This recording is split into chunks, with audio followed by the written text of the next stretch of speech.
আসসালামু আলাইকুম ওয়া রাহমাতুল্লাহ। রাতে মনে হয় খাওয়া হয়নি এখন অনেকে। আমার যে টন, আমারও গলা বসা, আপনাদের তো গলা বসানো। ভালো আছে? একটু জোরে বলতে হবে। আসসালামু আলাইকুম ওয়া রাহমাতুল্লাহ।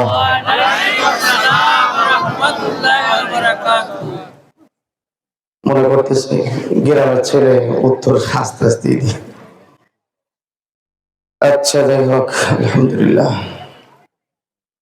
আলহামদুলিল্লাহ الحمد لله نحمده ونستعينه ونستغفره ونؤمن به ونتوكل عليه ونعوذ بالله من شرور أنفسنا ومن سيئات أعمالنا من يهده الله فلا مضل له ومن يضلل فلا هادي له ونشهد أن لا إله إلا الله وحده لا شريك له ونشهد أن سيدنا وسندنا ونبينا ومولانا محمدا عبده ورسوله الذي أرسله بالحق بشيرا ونذيرا وداعيا إلى الله بإذنه وسراجا منيرا فقد قال الله تعالى في كلامه المجيد وفي فرقانه الحميد أعوذ بالله من الشيطان الرجيم بسم الله الرحمن الرحيم يا أيها الذين آمنوا كتب عليكم الصيام كما كتب على الذين من قبلكم لعلكم تتقون وعن أبي هريرة رضي الله تعالى عنه عن النبي صلى الله عليه وسلم أنه قال يقول الله عز وجل الصوم لي وأنا أجزي به أو كما قال عليه الصلاة والسلام وقال تعالى في شان حبيبه إن الله وملائكته يصلون على النبي يا أيها الذين آمنوا صلوا عليه وسلموا تسليما شكر المعبد الشهيد رضي إبراهيم فريق اللهم صل على محمد وعلى آل محمد كما صليت على إبراهيم وعلى آل إبراهيم إنك حميد مجيد اللهم بارك على محمد وعلى آل محمد كما باركت على إبراهيم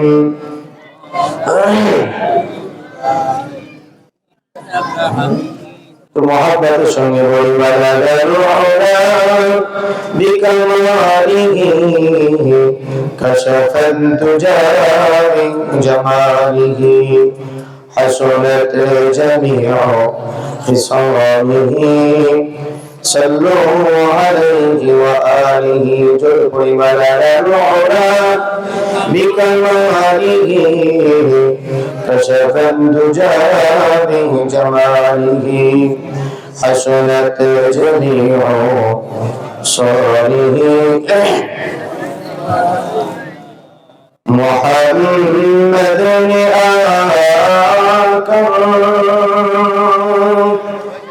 كفر قوم تلا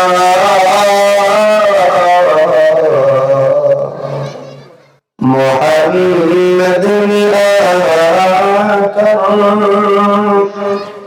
كفر قوم تلا كفر قوم كافر صدقة متاعا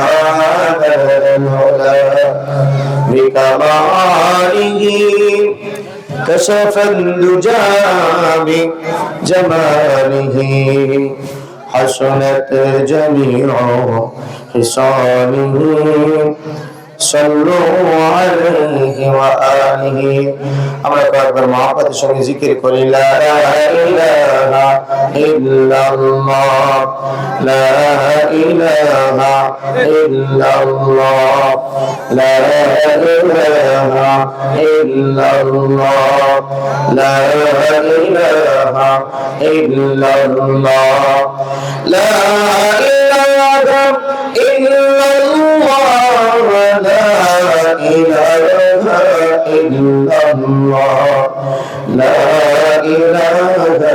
ইল্লাল্লাহ আমাদের কষ্ট হচ্ছে জিকির করতে সারাদিন কত কথা বলি আল্লাহ সব থেকে দামি কালিমা হলো লা ইলাহা ইল্লাল্লাহ সুবহানাল্লাহ নবীজি বলেন মান ক্বালা লা ইলাহা ইল্লাল্লাহ দাখালাল জান্নাহ যারা একবার লা ইলাহা ইল্লাল্লাহ পাঠ করবে আমল ত্রুটির কারণে জাহান্নামে যেতে পারে একদিন না একদিন আল্লাহ তাকে জান্নাতি বানিয়ে দেবে সুবহানাল্লাহ দিল মুহাব্বতের সঙ্গে বলেন লা ইলাহা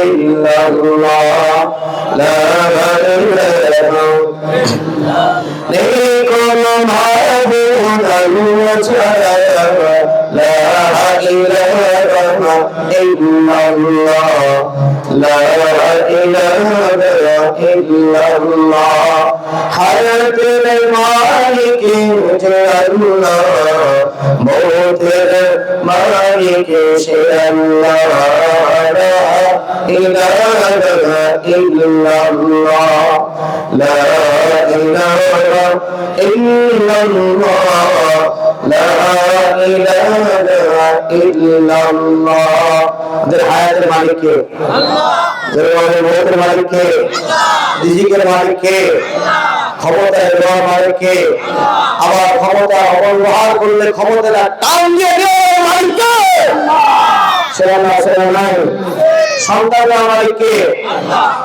এটা আওয়াজ করেছে খাজা বাবা আছে না গাজা বাবা লেখতে বাবা কত বাবা যাচ্ছিলাম গত সপ্তাহে 16 তারিখ মাহফিলে কতজন সে জিকির করতেছে কি আত্মচি বাবা তোমার দরবারে কেউ ফেরে না খালি ঘাটে বলে নাম বলে আচ্ছা আরবিতে বাংলা ইংরেজি উর্দু ফারসি আর যত ভাষা আছে একজন করে দাঁড়ান এই একটু উচ্চারণ করে এই ভাষার এই অক্ষর বিরাট শব্দ হয় আর এটা আল্লাহকে বুঝায় একজন একটু দাঁড়ান কেউ ভালো আসলে কি এটা কোন জিকির যা আল্লাহকে নিয়ে তামাশা নয় যারা সন্তান মালিক আল্লাহ তোমার দিয়ে কোন খাজা বাবা দাদা বাবা লেঙ্গা বাবা মাজার পুরাইতে পারে তাদের ইমান সঙ্গে সঙ্গে হবে ইমান হয়ে যায় ঠিক না লা ইলাহা ইল্লাল্লাহ লা ইলাহা ইল্লাল্লাহ লা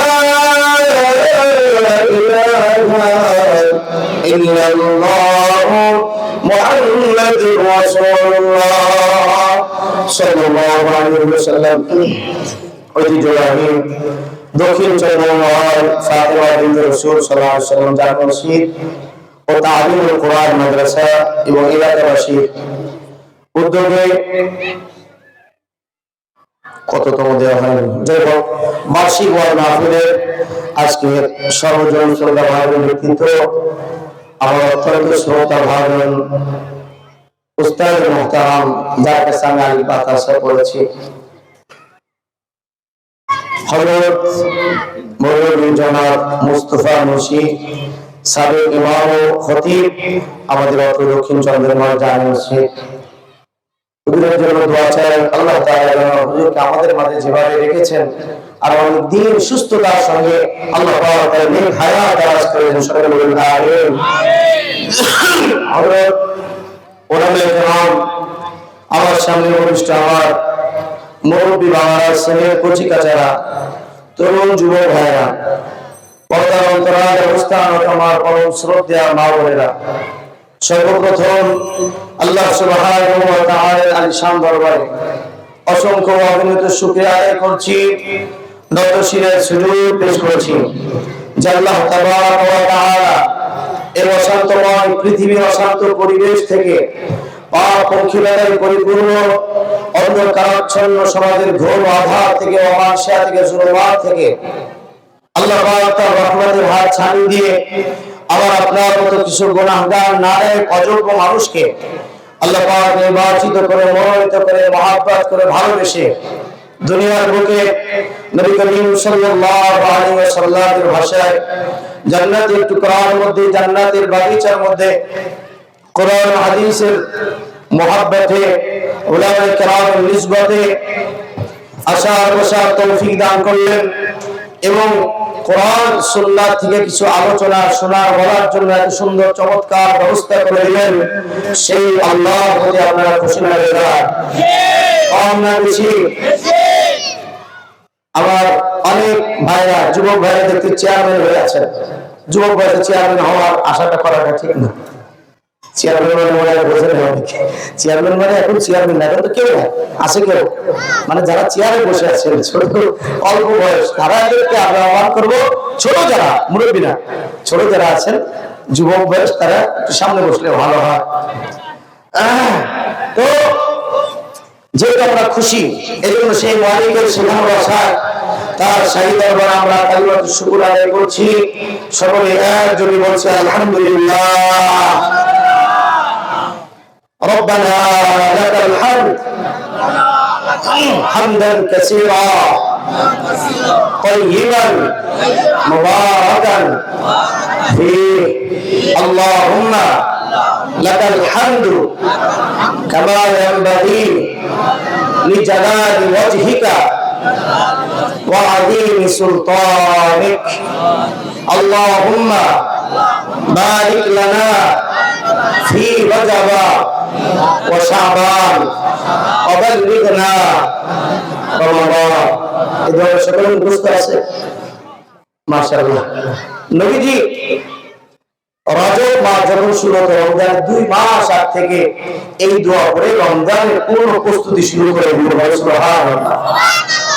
রমজানের পূর্ণ প্রস্তুতি 2 মাস আগ থেকে নবীজি 12 মাসের কখনো আল্লাহর কাছে হায়াত কামনা করেন নাই, আল্লাহ আমাকে বাঁচিয়ে রাখেন।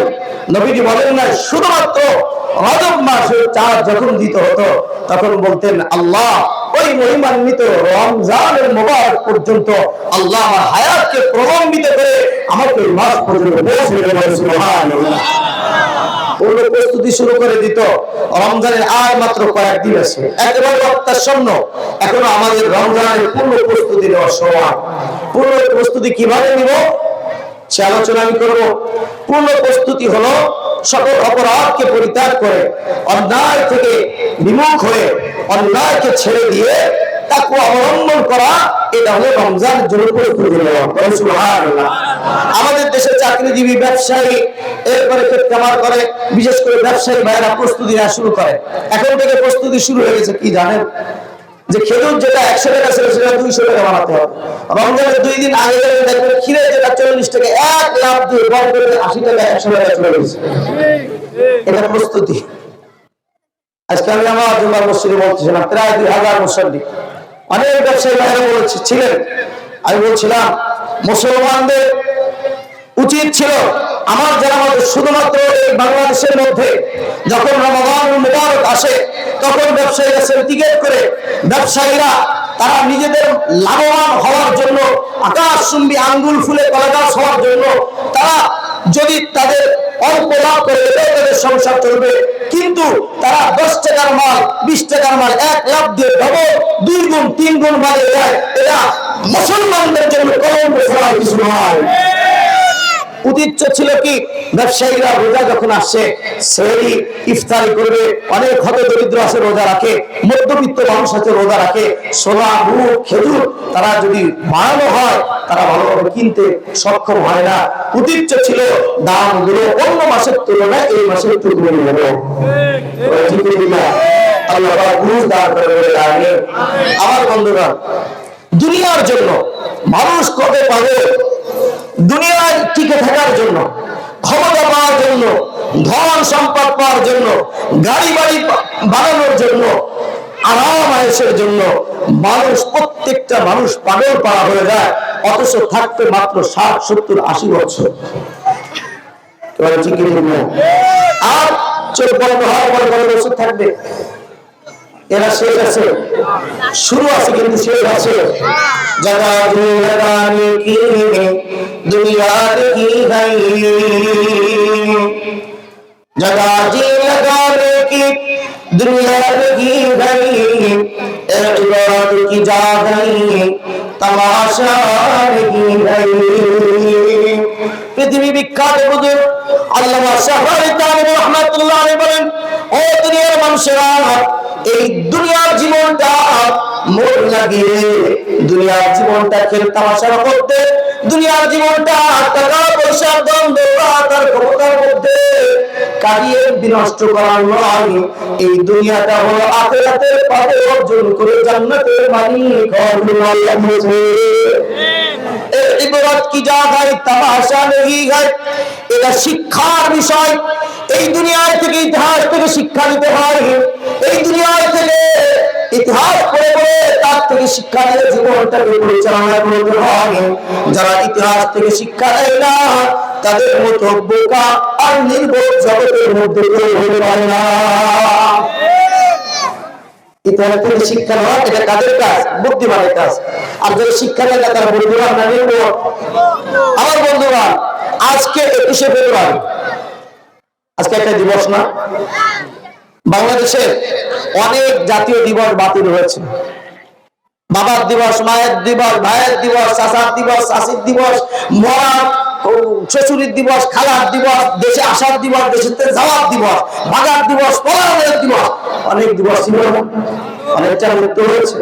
এটা হলো শহীদ, মহান শহীদ দিবস এবং আন্তর্জাতিক মাতৃভাষা দিবস।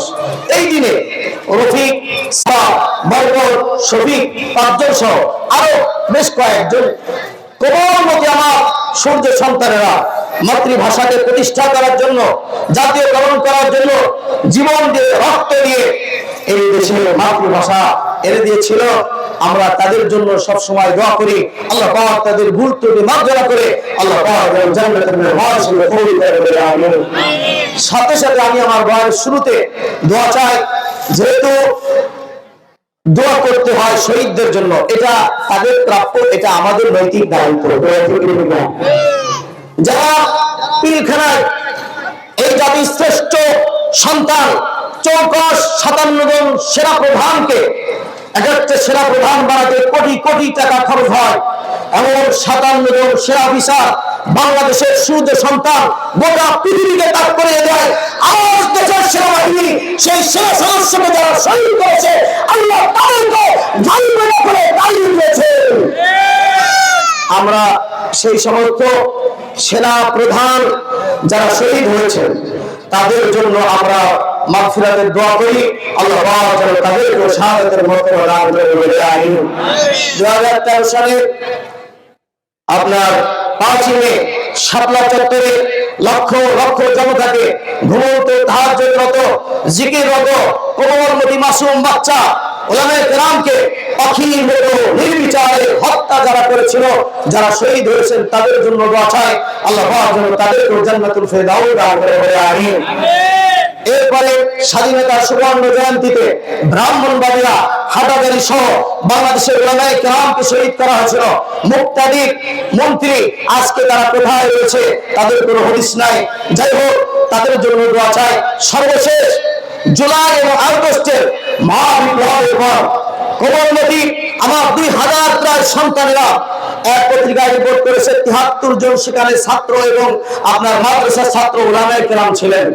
এই সন্তানেরা আপামর জনসাধারণ যারা বাংলাদেশের এক নব্য ফেরাউনকে বিতাড়িত করার জন্য আপনারা যা পত্রিকা দেখেন, লিঞ্চিং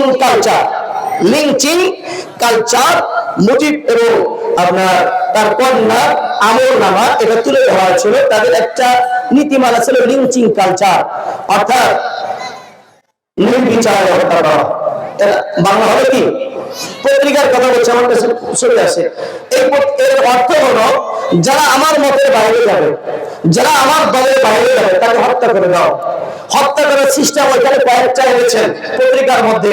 একটা হলো তাকে ফাঁসিতে ঝুলে হত্যা করে দাও, আরেকটা হলো তাকে জবাই করে হত্যা করে দাও, আরেকটা হলো তাকে টুকরা টুকরা করে হত্যা করে দাও, আরেকটা হলো তাকে হত্যা করে সমুদ্রের মধ্যে আপনার সিমেন্টের বস্তা মেরে ছেড়ে দাও, আরেকটা হলো তাকে হত্যা করে তেল লাইনে দিয়ে দাও, চিহ্ন বিচ্ছিন্ন হয়ে যাবে, তার লাশ খুঁজে পাওয়া যাবে না। আরেকটা হলো তাকে গুম করে আয়না ঘরের মধ্যে রেখে দাও। এটা ছিল কি ছিল না? অস্বীকার করেছে আয়না ঘর। কিন্তু যখন আমেরিকার প্রেসিডেন্ট সবাই আসছে, পোড়া প্রতিযোগী সহ সবাই গেছে তার কাছে, আমাদের যদি কিছু একটা ভাগ্য খুলে যায়। আমাদের বাংলাদেশের প্রধান উপদেষ্টা তিনি সেই সময় পুরা টিম নিয়ে আয়নাঘর পরিদর্শনের জন্য চলে গেছে। আল্লাহু আকবার। এই মেধা এখনো বোঝার মতো বাঙালি জাতি হয় না। বাংলাদেশের মতো একজন নব্য ফেরাউন আয়নাঘর তৈরি করে এই বাংলাদেশকে পরাজিত করেছে সারা বিশ্বের সামনে। পৃথিবীর কোন আইন, কোন সংবিধান নয় আয়নাঘরে মানুষকে রেখে নির্বিচারে গুম করে তার সন্তানদের চোখে পানি শুকাতে শুকাতে তার বিধবা স্ত্রী কান্না আর আর্তনাদে আকাশ বাতাস ভারী করে কেউ ক্ষমতার বস্ত্র দিকে রাখতে পারে না। আমার বন্ধুগণ, এর থেকে আমাদের শিকার বিষয় আসে না। এই বরাতে কি যা গয়ে तमाशा मिल गई, बरात की जा गई तमाशा लगी गई।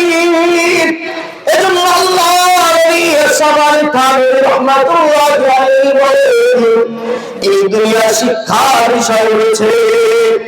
ফেরাউন জুলুম করেছিল, তাকে আল্লাহ ধ্বংস করেছেন। নমরুদ জুলুম করেছিল, তাকে আল্লাহ ধ্বংস করেছেন। আবু জাহেল বাদশাহী বা কারুন আল্লাহর নবীর উপর বিচার করেছিল, বিচার করেছিল, তাকে আল্লাহ হত্যা করেছেন, ধ্বংস করেছেন।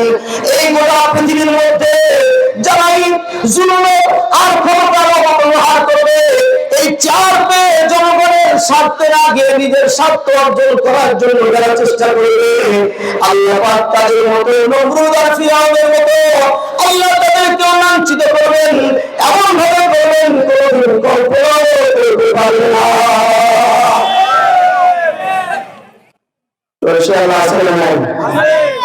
আমার বন্ধুগণ, আমরা এই সোনার বাংলাদেশ, আগে কি ছিল জানি?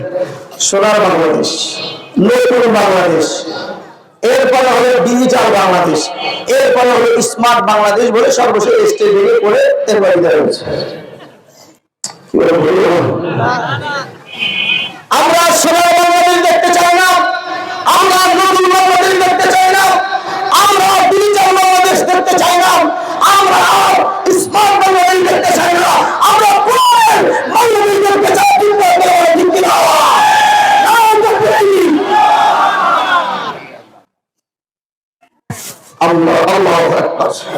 আমার বন্ধুগণ, আমরা প্রতিনিধি দেখেছি, কিন্তু এই দেশের মানুষের ভাগ্যের পরিবর্তন হয় নাই। মনে তো এখনো চুরি বন্ধ হয়েছে, ডাকাতি বন্ধ হয়েছে, খুন, হত্যা, লুণ্ঠন, রাজধানী, চাঁদাবাজি, টেন্ডারবাজি বন্ধ হয়েছে। তারা তো নাই, চাঁদাবাজি করছে কে? একজন বলছে হুজুর আগে 500 টাকা দিতে এখন 1000 দিতে হয়।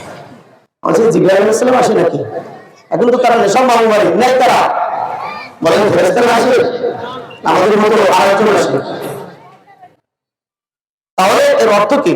এর অর্থ হলো দেশকে যদি সুন্দর করতে হয়, দেশকে যদি ভারত থেকে নির্মূল করতে হয়, দেশ থেকে যদি খুন গুম ধর্ষণ ইত্যাদি সব অন্যায় রোধ করতে হয় আর নির্মূল করতে হয়, তার স্বামীর নীতিতে, তার বাবার নীতিতে, আব্রাহাম লিঙ্কনের নীতিতে আদর্শ সমাজ রাষ্ট্রকরণ করা যাবে না। একমাত্র কোরআনের রাজ কায়েম করছে না।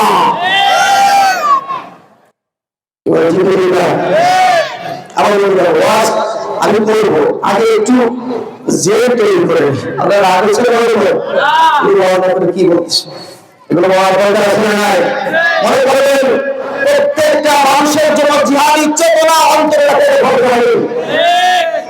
জিহাদ করা এখন আমাদের জন্য খরচ না, কিন্তু আমাদের মসজিদ যদি কিছু লোক এসে ভেঙে চুরমার করে দেয়, আপনি তসবিহে জিকির করবেন সুবহানাল্লাহ আলহামদুলিল্লাহ, মসজিদ ভেঙে গেছে সুবহানাল্লাহ, আমরা শান্তি প্রিয় মানুষ, ওখানে যে মারামারি করবো না, আমি নামাজ পড়বেন কোথায়, ও আল্লাহর ব্যবস্থা করবে, এটা ইসলাম? নিজে 23টা যুদ্ধে নিজে মনে হলো নবীজি দয়ার নবী ছিল, নবীজি তো এত বড় কথা কি বলতেন? হ্যাঁ, আপনি হাদিস পড়েননি?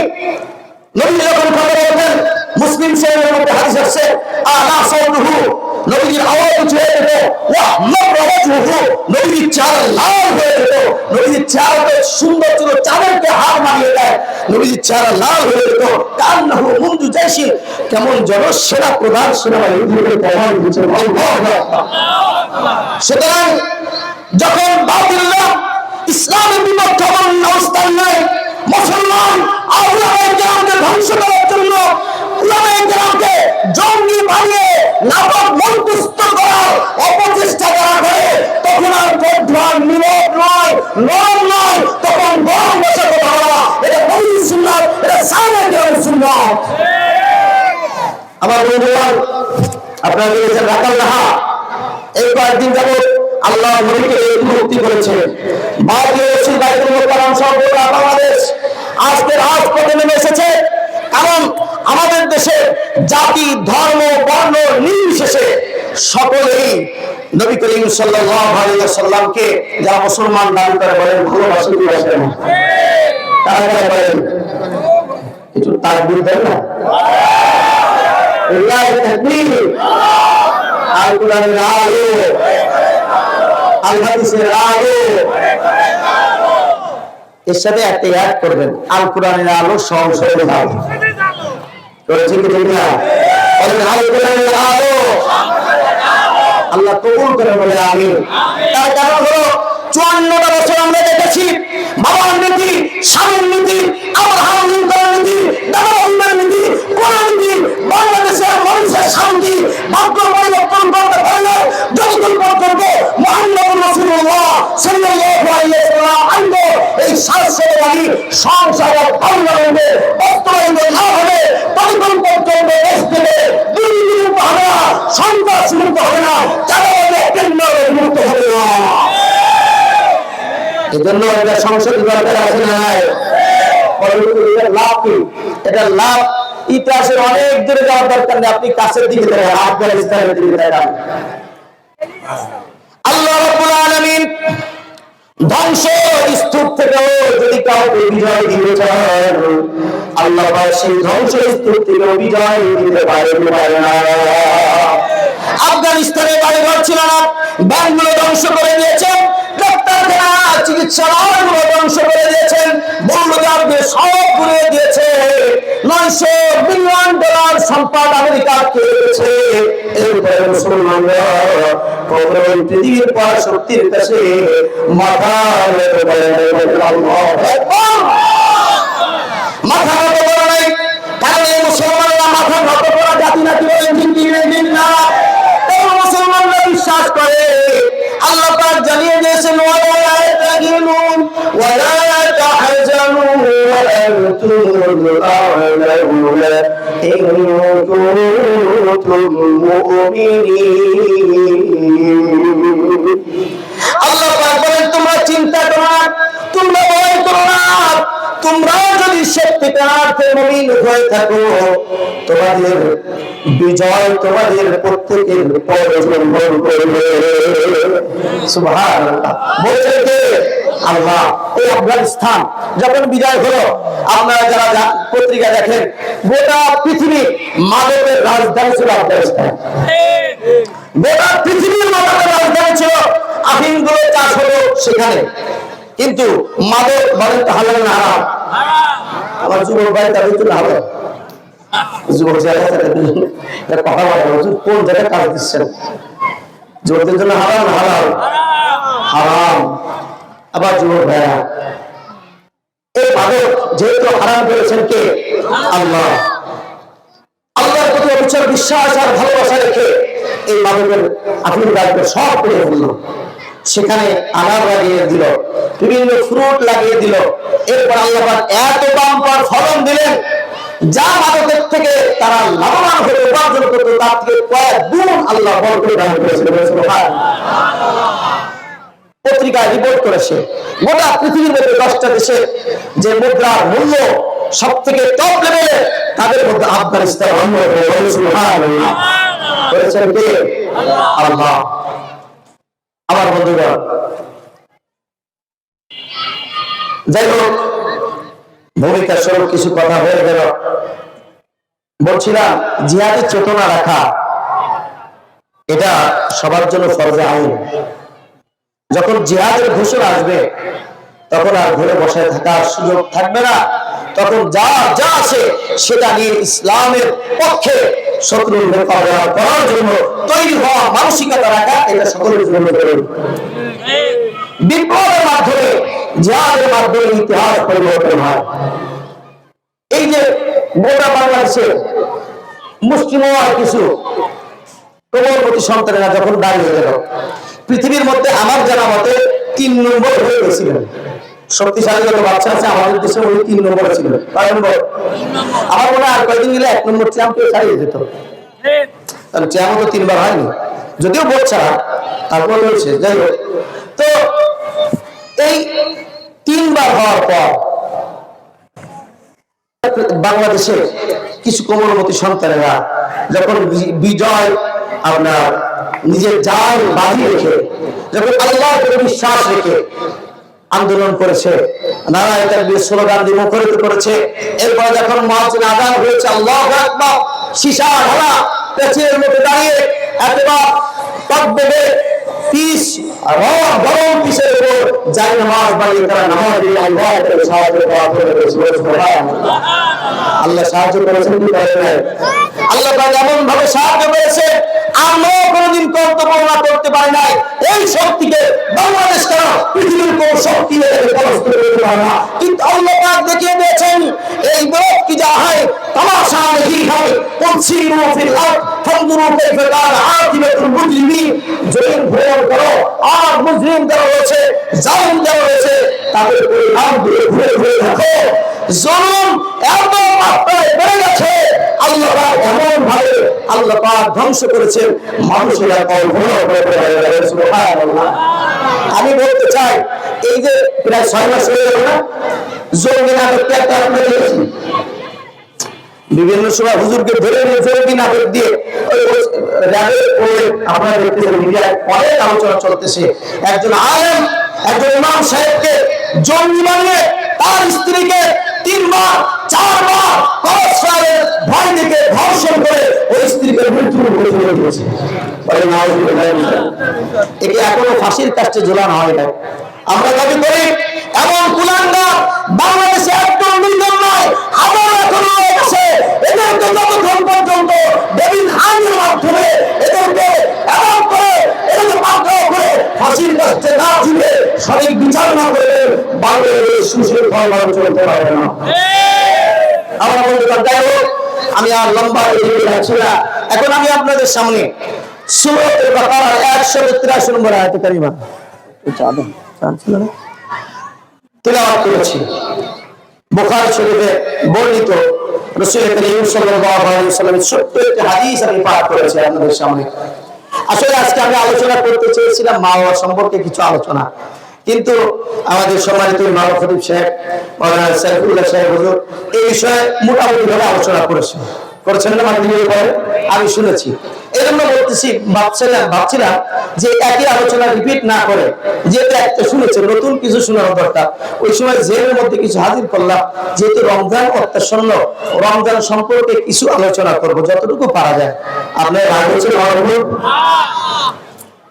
আল্লাহ সকলকে বোঝার তৌফিক দান করেন। আমি আপনাদের গ্রামের ছেলে, আপনাদের কারো ভাই, কারো ছেলে, কারো ভাতিজা বয়ান হুজুর করবেন, প্রধান বক্তা আসতেছেন, আমি কিছু জেন তৈরি করছি। আমার বন্ধুগণ, আল্লাহ সুবহানাহু ওয়া তাআলা সূরাতুল বাকারা 183 নম্বর আয়াতে কারীমার মধ্যে আল্লাহ পাক বলেন, ইয়া আইয়ুহাল্লাযীনা আমানু কুতিবা আলাইকুমুস সিয়াম কামা কুতিবা আলাল্লাযীনা মিন ক্বাবলিকুম লাআল্লাকুম তাত্তাকুন। আল্লাহ রাব্বুল মুমিনদেরকে সম্বোধন করে বলেন, হে দুনিয়ার মুমিন যারা আমার বান্দা বান্দি রয়েছে, তোমাদের জন্য আমি আল্লাহর পক্ষ থেকে রমজান সিয়াম শরীয়তে ফরজ করা হয়েছে। সুবহানাল্লাহ। কামা কুতিবা আলাল্লাযীনা মিন ক্বাবলিকুম, যেভাবে পূর্ববর্তীদের উপর ফরজ করা হয়েছিল। কেন করা হয়েছে? আল্লাহ পাক নিজে উত্তর দিচ্ছেন, লাআল্লাকুম তাত্তাকুন, যাতে তোমরা মুত্তাকি হতে পারো, খোদাভীরু হতে পারো। আল্লাহ সুবহানাল্লাহ। এই আয়াতে আল্লাহ সম্বোধন করেছেন কাদেরকে? মুমিনদেরকে। ইয়া আইয়ুহাল্লাযীনা আমানু কুতিবা আলাইকুমুস সিয়াম, তোমাদের উপর সিয়ামকে লিখে দেওয়া হয়েছে। একটা হলো মৌখিক ভাবে দেওয়া, আরেকটা হলো লিখিত ভাবে দেওয়া। বলে তো একটু ব্যবধান হয় কিনা? আপনি আপনার সম্পদকে এক ছেলেকে মৌখিক ভাবে কিছু দিয়েছেন, আর এক ছেলেকে লিখিত ভাবে দিয়েছেন। বলেন তো কখনো যদি আপনি মৌখিক ছেলে ওইটা অস্বীকার করেন, ওই ছেলে আর সময় থাকবে, কিন্তু যাকে আপনি লিখিত ভাবে দিয়ে দিয়েছেন আপনি অস্বীকার করলে আপনি আর পাবেন না, ওটার সুযোগ নেই। লিখিত দিলে মজবুত হয়ে যায়। আল্লাহ পাক বলেন, কুতিবা আলাইকুমুস সিয়াম, কিয়ামকে লিখে দেওয়া হয়েছে, অর্থাৎ ফরজ করা হয়েছে। ইনশাআল্লাহ স্টেজে তো আসলে আমাদের মাঝে চলে আসছে, বলে আলহামদুলিল্লাহ। আমার বন্ধুগণ, আমার গলাটা অনেক বসা, এই প্রায় দিন প্রোগ্রাম, কালকের দিন খালি আছে, পরশুদিন 2টা, এরপর দিন 7টি, এইভাবে মোটামুটি চলতেছে। তো আমি মনে করতেছি আপনাদের দোয়া বদলত মনে হয় একটু ভালো হয়েছে। সকলে দোয়া করেন যেন অল্প কিছুক্ষণ আল্লাহ পাক সুন্দরভাবে কিছু কথা বলার তৌফিক দান করেন। আমিন। তো এখন বান্দা চিন্তা করতে পারে, আল্লাহ একটা মাস না খেয়ে থাকতে হবে, এটা কত বড় কঠিন বিষয়। যুবকরা তো এখন থেকে নার্ভাস হয়ে পড়ছে, একটা মাস সিগারেট টান দিতে পারবো না। ওরে সুবহানাল্লাহ, সারাদিন না খেয়ে থাকা যায়, কিন্তু যারা সিগারেট একবার নেশায় আসক্ত হয়ে গেছে, এদের কত বড় কঠিন। এই ভুক্তভোগী ছাড়া আমার বন্ধুরা, কিন্তু এই কষ্টটা আমরা করব কার জন্য? আল্লাহ নবী সাল্লাল্লাহু আলাইহি ওয়াসাল্লাম বলেন, আল্লাহ পাক ঘোষণা নবীজি জানিয়ে দিয়েছেন, আস-সাওমুনি ওয়া নাজিবিহি। নবীজি বলেন, আল্লাহ পাক বলেন, আল্লাহ পাকের হাদিসে কুদসি নবীজি বলেন, আল্লাহ পাক জানিয়ে দিয়েছেন, যিনি কোন বান্দা বান্দি একটু কষ্ট সহ্য করে রোজা রাখতে পারে, সিয়াম সাধনা করতে পারে, আল্লাহ নবী বলেন, নামাজের রোজা আল্লাহ ফেরেশতাদের মাধ্যমে দিবেন, নামাজের বদলা, হজের বদলা, দানের প্রতিদান আল্লাহ পাক ভাইয়ের মাধ্যমে, রিয়ার মাধ্যমে দিবেন। আর রোজা রাখলে আল্লাহ এত খুশি হন। নবীজি জানিয়ে দিয়েছেন, আল্লাহ পাক আমাদের বলেছেন রোজা আমার জন্য, আর এর প্রতিদান আমি কোনো ভাইয়ের রিয়ার মাধ্যমে, কোন ফেরেশতার মাধ্যমে দিব না, এর প্রতিদান স্বয়ং আমি আল্লাহ নিজ কুদরতিভাবে দান করব।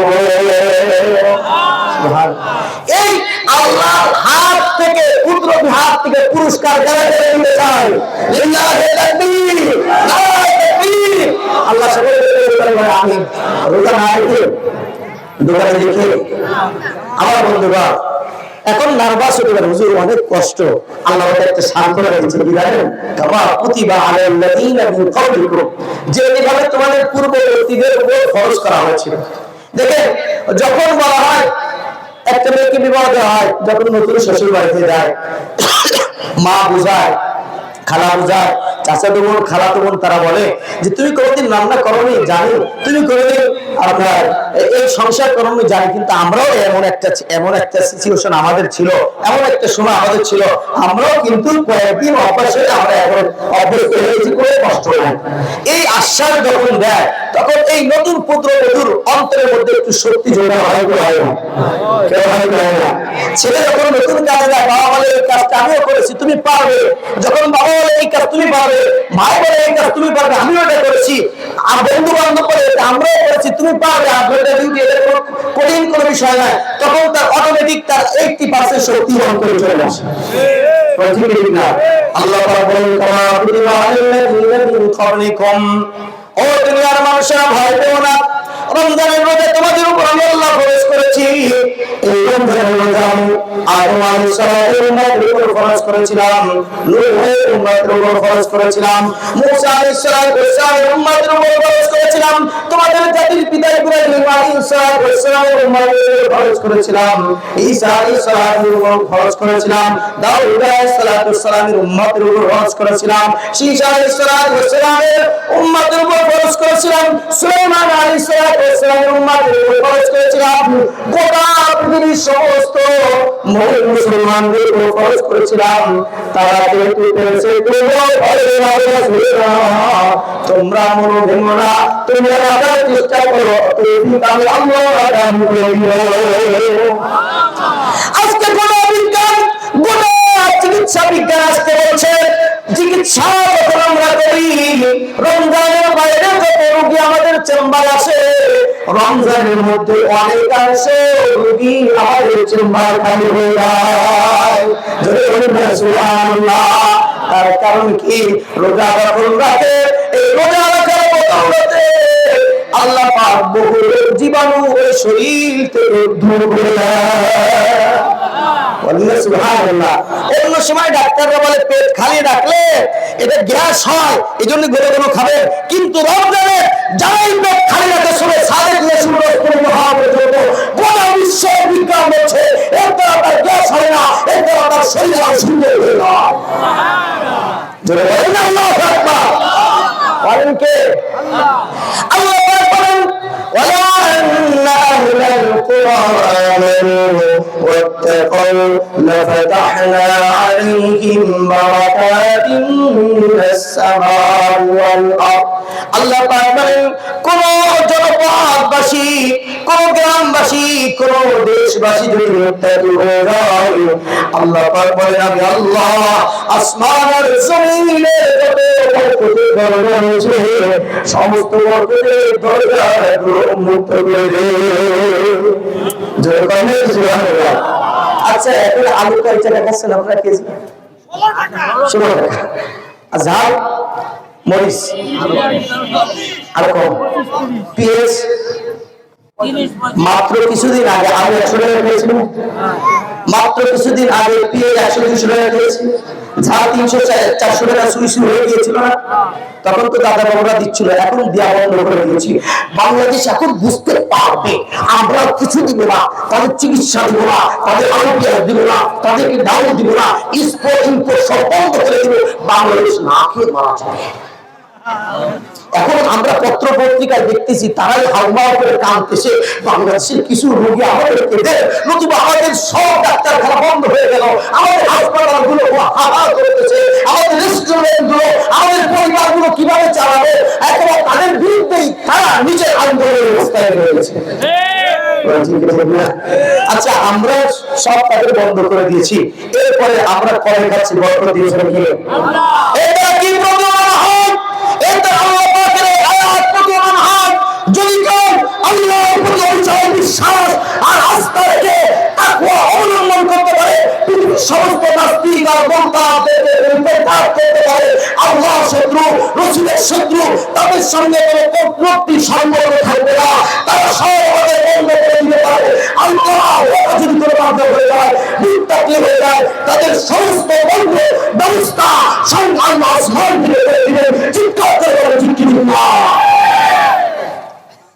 তার জ্বলন্ত প্রমাণ আফগানিস্তান গোটা পৃথিবীর সব ত্যাগ করেছে, তার আল্লাহর প্রতি ভরসা রেখে সমস্ত নাস্তিক মোর্চাকে ত্যাগ করেছে। আল্লাহ পাক এমন বরকত দিয়েছেন, এখন ওই নাস্তিক মোর্চাদরা এখন আর জঙ্গি বলে না, এখন ভাষা একটু ভালো হয়েছে। ঠিক ঠিক না? এই ৬-৭ মাস কিন্তু জঙ্গি একটা নাটক হয় না। কেন জানেন? নাটকের স্ক্রিপ্ট যিনি তৈরি করেন, নাটক যিনি মুখস্থ করেন, সারা রাত হাত করে করে পুরো হুজুরকে দেখতে হবে, কোন আলেমকে দেখতে হবে, সাইদি সাহেব না মামুন হক নাকি রফিকুল ইসলাম মাদানী। ও কিন্তু আমরা এক মাদ্রাসার ছাত্র, আমরা ও আমার জুনিয়র মারিদারা মাদ্রাসা হোসেন কাজী সাহেবের খরচ পেয়েছে। তো একে কখন ধরতে হবে, কিভাবে জঙ্গি নাটক করতে হবে, এই একটা ৬ বছরের মধ্যে আমরা নাটক দেখি না। তার কারণ কি? নাটকের নায়িকা নাটক জবরদস্ত হয়ে সেটা অবৈধ স্বামীর করে চলে গেছে। না, এর থেকে শিক্ষার বিষয় আমাদের আসলে নাই। আমার এলাকায় কিছু ভাই রাজনীতি করেন, আমি জানি কষ্ট পেতে পারেন আমার উপর, যে এভাবে কথা বলছে কেন, কষ্ট পাবেন না।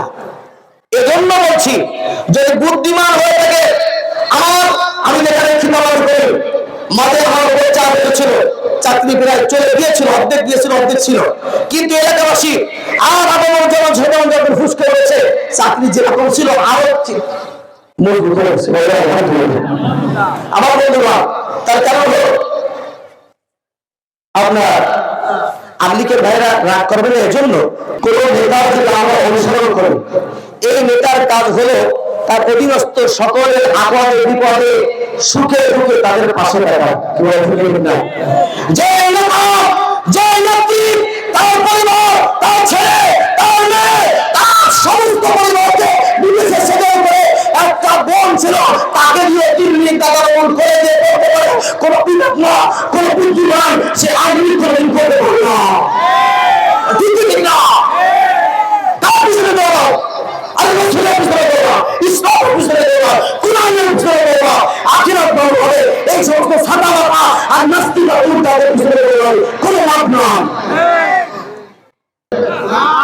একটু বিবেক খাটানো দরকার।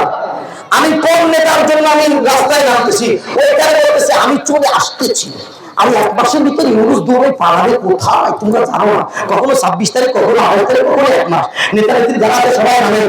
আর এই আপন জনসাধারণ সব মুসলমানেরা রাস্তায় নামে, আসে ওইখান থেকে দিল্লিতে বসে গরু পায়া আর ছাগলের পায়া আর রাম খায় নদীর সাথে বসে বসে, আর আমার দেশের স্বাধীন মানুষকে লাঠি পেটাতে মৃত্যুর মুখে ফেলে দাও। এর থেকে বড় নির্মম আর কেউ হতে পারে যারা তাদের আল্লাহ বুঝাতে অধিকার করেন। আমি তার শত্রুতা করার জন্য বলছি না, আমি ভালো করি না। সাধারণভাবে আমি কোনো আপনার রাজনৈতিক হেফাজতের সভাপতি হিসেবে আছি, রাজনৈতিক দল না, কিন্তু রাজনৈতিক ভাবে আমি কিছু কার্যক্রম আছে, এই জন্য ঢুকছি না। বাকি ইসলামী সমস্ত রাজনৈতিক দলকে ভাবে সমর্থন করি, কারণ এই দেশে শান্তি আসতে হলে একমাত্র ইসলামের মাধ্যমে আসতে হবে, অন্য কোনো মাত্র আমার বন্ধুরা। তো আমি বলছিলাম, আমার আজকের মূল পয়েন্ট হলো লাআল্লাকুম তাত্তাকুন, যাতে তোমরা মুত্তাকি হতে পারো। মুত্তাকি কাকে বলা হয়? মুত্তাকি হলো আমাদের কি, মুত্তাকির গুরুত্ব বলুন, এই বিষয়ে আমি অল্প সময় আলোচনা করব। আমার বন্ধুরা, ওমর রাদিয়াল্লাহু আনহু উবাই ইবনে কাব রাদিয়াল্লাহু তাআলা আনহুকে বলেছিলেন, উবাই, তাকওয়া কাকে বলা হয়? তাকওয়ার আবিধানিক অর্থ বেঁচে থাকা, পরিহার করা।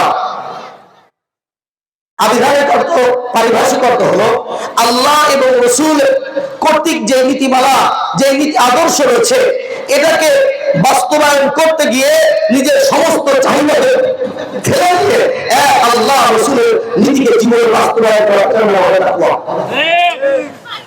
ওমর রাদিয়াল্লাহু তাআলা জিজ্ঞাসা করছে উবাই ইবনে কাব রাদিয়াল্লাহু তাআলা আনহুকে, বলছে উবাই, তাকওয়া কাকে বলা হয়? উবাই ইবনে কাব রাদিয়াল্লাহু তাআলা আনহু বলেন, খুব মনোযোগ দিয়ে শুনবেন, মা বোনরা শুনবেন, বলছেন, খলিফাতুল মুসলিমিন, আপনি কি কখনো কাঁটাদার বৃক্ষ, যেই রাস্তার 2 পাশে কাঁটাদার, আমাদের কাঁটা বনে ছিল কয়েক বছর আগে, এই কাঁটাদার বৃক্ষ যেই রাস্তার 2 পাশে আছে, সেই রাস্তায় আপনি চলেছেন? হ্যাঁ চলেছি।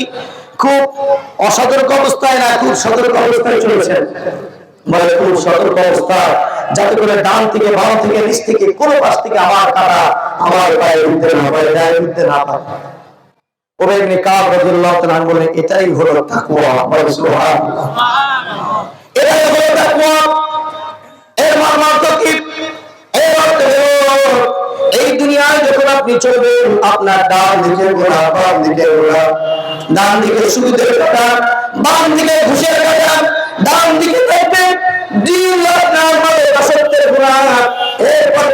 চুরি, ডাকাতি, রাজানি, বেপরদার গুনাহ থাকবে, চতুর্দিক থেকে গুনাহ থাকবে, হারামের গুনাহ থাকবে। এই গুনাহ থেকে সতর্কতার সঙ্গে নিজেকে বাঁচিয়ে রাখতে যদি পারবে, সেই ব্যক্তি প্রকৃত তাকওয়া অর্জন করেছে।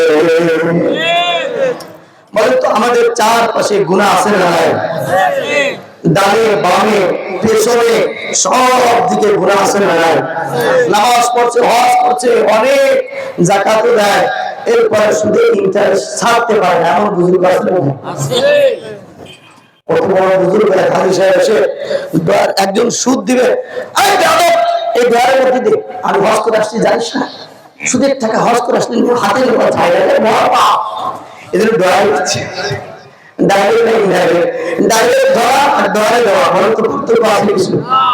এরকম কিছু বুজুর্গ আছে, মনে করেন নামাজ রোজা করলে আল্লাহ এমনি মাফ করে দিবেন, খালি করে সুদকে ছেড়ে এত সুন্দর একটা ইন্টারেস্টকে পরিত্যাগ করে আমার কি ফায়দা হবে? আমার বন্ধুগণ, একটা হাদিস শোনায়, নবীজি বলেন, লা তাদখুলুল জান্নাতা জাসাদুন গুদিয়া বিল হারাম। আল্লাহ নবী বলেন, যে শরীর, যে মাংস পেশিটা হারাম উপার্জন দ্বারা তৈরি হয়, নবীজি বড় বড় শব্দ ব্যবহার করেছেন।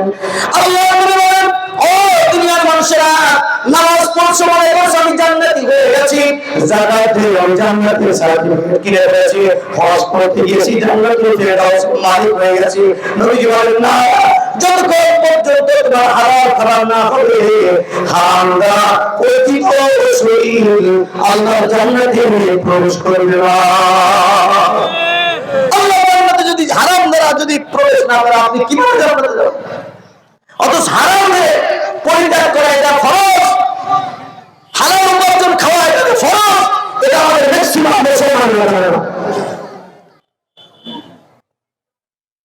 আমার বন্ধুরা বলে, হুজুর, যদি আমরা ইন্টারেস্ট দিয়ে সুদি লাগাই টাকা বাড়ে, আর যদি আমরা এই যে দান সৎকার করে টাকা কমে যায়, দেখেন এটা আমরা মনে করি, কিন্তু আল্লাহ পাক কি বলছেন শোনেন, আল্লাহ পাকের কথা।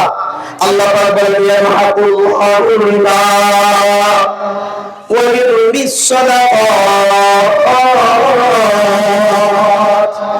আল্লাহ সুবহানাহু ওয়া তাআলা বলেন, যা সুদি লেনদেন করে, সুদ দেয়, সুদ নেয়, সুদের সাক্ষী দেয়, সুদের লেখক, এই চার শ্রেণীর উপর আল্লাহর নবী অসম্ভব করেছেন। বলেন আলহামদুলিল্লাহ।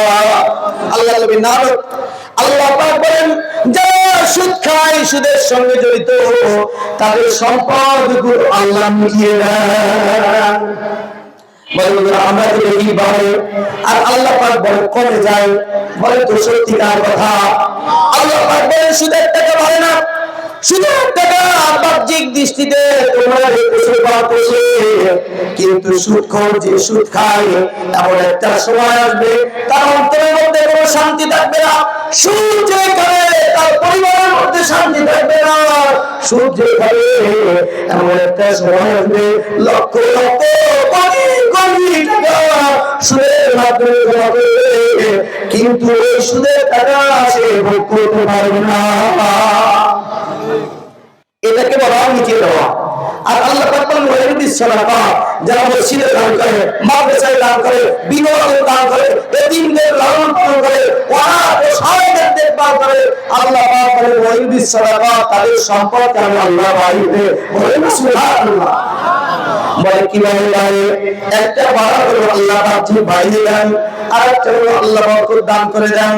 10,000 টাকা দান করেছে, এই 10,000 টাকা রাখলে যেই কাজ সে করতে পারতো, আল্লাহ পাক এই 10,000 টাকা দান করার পরে তার থেকে দ্বিগুণ বরকত আল্লাহ তার সম্পদ দান করে দেন। বলেন আমরা বলি সুদের টাকা বাড়ে, দান করলে কমে। আল্লাহ পাক বলেন সুদের টাকা মিটে যায়, কমে যায়, বরকত ধ্বংস হয়ে যায়। আর দান করলে আল্লাহ পাক বলেন সম্পদ বরকত হয়, বেড়ে যায়। সত্যি হবে না? আমরা বিশ্বাস করি আল্লাহ তৌফিক দান করেন। আমিন। আমার বন্ধুরা, তো ওমর রাদিয়াল্লাহু তাআলাকে বলেন, কাব বলেন, ওমর সমাজের মধ্যে চলতে গেলে সমাজের মধ্যে চার পাশে গুনাহ থাকবে, বেপরদার গুনাহ থাকবে, জিনার গুনাহ থাকবে, ব্যভিচারের গুনাহ থাকবে, সুদের গুনাহ থাকবে, ঘুষের গুনাহ থাকবে, মাদকাসক্তের গুনাহ থাকবে, চাঁদাবাজির গুনাহ থাকবে, টেন্ডারবাজির সুযোগ থাকবে, এরপরে রাজনীতি আর কত গুনাহ থাকবে দুনিয়ার মধ্যে। এর মধ্যে দিয়ে চলতে যে পারবে সেই প্রকৃত মুত্তাকি হবে। সুবহানাল্লাহ। প্রশ্ন করতে পারেন, হুজুর সমাজ এমন নষ্ট হয়ে গেছে, এই সমাজের মধ্যে সুদ ছাড়া দুষ্কর, এই সমাজের মধ্যে মেয়েকে বিবাহ দিব পর্দা ছাড়া পড়া হবে, এমন প্রশ্ন আমাদের মনে আসে না? আল্লাহ ইসমাইল দাওয়াত বরকাতুহুল্লাহ আলিয়া তার যত বিখ্যাত কিতাব ইসলাহি খুতুবাতের মধ্যে নিয়ে গেছেন। যারা এই প্রশ্ন করেন তারা একটা জিনিস খেয়াল করবেন, সেটা কি? উনি বলেন আপনি মনে করেন আপনি হাসরের ময়দানে দাঁড়িয়ে আছেন, সেই সময় আল্লাহকে বললেন, আল্লাহ আমাদের সমাজটা ধ্বংস হয়ে গেছিল। খুব মনোযোগ দিয়ে শুনেন, আল্লাহ সমাজটা বিনষ্ট হয়ে গেছিল, এমন প্রতিকূল অবস্থা, আল্লাহ এই অবস্থায় সুদ ছাড়া আমার ব্যবসা চলতো না, আল্লাহ সমাজটা এমন ভাবে হয়ে গেছে, ঘুষ না করলে আমার চাকরি টিকিয়ে রাখা সম্ভব ছিল না, আল্লাহ সমাজটা এমন হয়ে গেছে, আমার মেয়েকে বিবাহ দিব পর্দা করা সম্ভব ছিল না, আল্লাহ সমাজটা এমন হয়ে গিয়েছিল, আমি যদি মাদকাসক্ত না দিই। এই সময় যদি আল্লাহ পাক বলেন, বান্দা তুমি কি আমার কোরআন পড়ো নাই? আমি আল্লাহ এক জায়গা না, দুই জায়গা নয়, অনেক জায়গায় আমি আল্লাহ বলেছি, ইন্নাল্লাহা আলা কুল্লি শাইইন কাদির, ওয়া আলা কুল্লি শাইইন কাদির। আল্লাহ জায়গা দুই জায়গায়, ও বান্দা আমি বহু জায়গায় বলেছি আমি আল্লাহ সব কিছুর ক্ষমতাবান। দুনিয়ার যে কাজ দুনিয়ার কোনো মানুষ করতে পারে না, সেই কাজ করতে পারে না একজন চিৎকার করেন কে?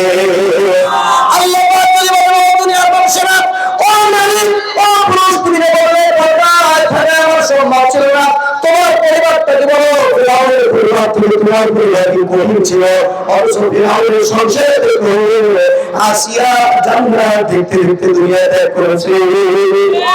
সুবহানাল্লাহ। মানে আল্লাহ যদি এই প্রশ্ন করে, তুমি কি আল্লাহ আমাকে একবার বলেছিলে আল্লাহ এই পরিবেশের মধ্যে আল্লাহ তোমার সন্তুষ্ট অনুযায়ী তোমার ওসিলায় পরীক্ষা অনুযায়ী আল্লাহ আমি চলতে পারছি না, আল্লাহ তুমি আমাকে তৌফিক দাও, একবার বলেছিলে আমি আল্লাহকে তোমাকে পরিচালনা করতে সক্ষম হয়েছিলাম। তোমার উত্তর থাকবে হলো এজন্য আল্লাহর কাছে যদি আপনি চান, আল্লাহ পাক অবশ্যই আপনাকে সঠিক পথে, হাজার প্রতিকূল সময়ের মধ্যে আল্লাহ আপনাকে সঠিক পথে চালাতে পারে কি পারে না? আল্লাহ পাক বলেন, ওয়াল্লাযীনা জাহাদু ফীনা লানাহদিয়ান্নাহুম সুবুলানা। আল্লাহ পাক বলেন, কোন বান্দা বান্দি যদি আমাকে পাওয়ার জন্য চেষ্টা করে, আমার রাস্তায় চলার জন্য চেষ্টা করে, আল্লাহ পাক বলেন লানাহদিয়ান্নাহুম, হুজুর বসে আছেন, আল্লাহ লাম তাকিদ বলেছেন, নুন তাকিদ বলেছেন, লানাহদিয়ান্নাহুম, এরপরে তোমার সিগারে বলেছেন, আল্লাহ পাক বলেন অবশ্যই অবশ্যই যে বান্দা আমার পথে চলতে চায়, হাজারো প্রতিকূলতার মধ্যে যদি সে চেষ্টা করে, আমি আল্লাহ আমার পথে চলার জন্য আল্লাহ পাক বলেন একটা দুইটা রাস্তা নয়, যত রাস্তার সামনে অন্তরায় হয়ে যাবে সমস্ত রাস্তায় আল্লাহ মুক্ত করে দিব। সুবহানাল্লাহ। আমার বন্ধুরা, তাহলে চেষ্টা আমার থেকে আগে হতে হবে, চেষ্টা কি হতে হবে? আমার থেকে হতে হবে। নবীজি বলেন মান তাকাররাবা আলাইহি শিবরান তাকাররাবতু ইলাইহি বা। আল্লাহ পাক জানিয়ে দিয়েছেন হাদিসে কুদসি, কোন বান্দা যদি আমার থেকে 1 বিঘা পাঠায়, আল্লাহ পাক তার দিকে 1 হাত অগ্রসর করে দেন। সুবহানাল্লাহ। আল্লাহ আমাকে জানিয়েছেন কেউ যদি আল্লাহ থেকে 1 হাত অগ্রসর হয়, আল্লাহ পাক এর রহমত তার দিকে 2 হাত অগ্রসর হয়ে যায়। কেউ যদি আল্লাহ দিকে আসে, আল্লাহ পাকের রহমত তার দিকে দৌড়ে দৌড়ে চলতে থাকে। বলেন না সুবহানাল্লাহ। আমার বন্ধুগণ, তো তাকওয়ার এক নম্বর ফায়দা হলো যারা মুত্তাকি হয় তাদের আল্লাহ আসমান আর জমিনের সমস্ত বরকতের দরজা খুলে দেয়। বলেন সুবহানাল্লাহ। সূরা তালাকের মধ্যে আল্লাহ পাক আরো 4টা উপকারের কথা বলেছেন। আল্লাহ পাক বলেন ওয়ামান ইয়াত্তাকিল্লাহ يكفر عنه سيئاته ويعظم له أجرا الله أكبر الله أكبر যারা আমি আল্লাহকে ভয় করবে আমি আল্লাহকে যারা গুনাহ ছেড়ে দিবে আল্লাহ পাক তার দুইটা পুরস্কারের কথা বলেছেন। আল্লাহ পাক বলেন আমি আল্লাহ তার জিন্দেগির গুনাহকে মোচন করে দিব ويعظم له أجرا আমি আল্লাহ মহা পুরস্কারে তাকে ভূষিত করে দিব। সুবহানাল্লাহ। এই আর দুই পুরস্কার তাহলে আগে এক আর এই দুই তিন।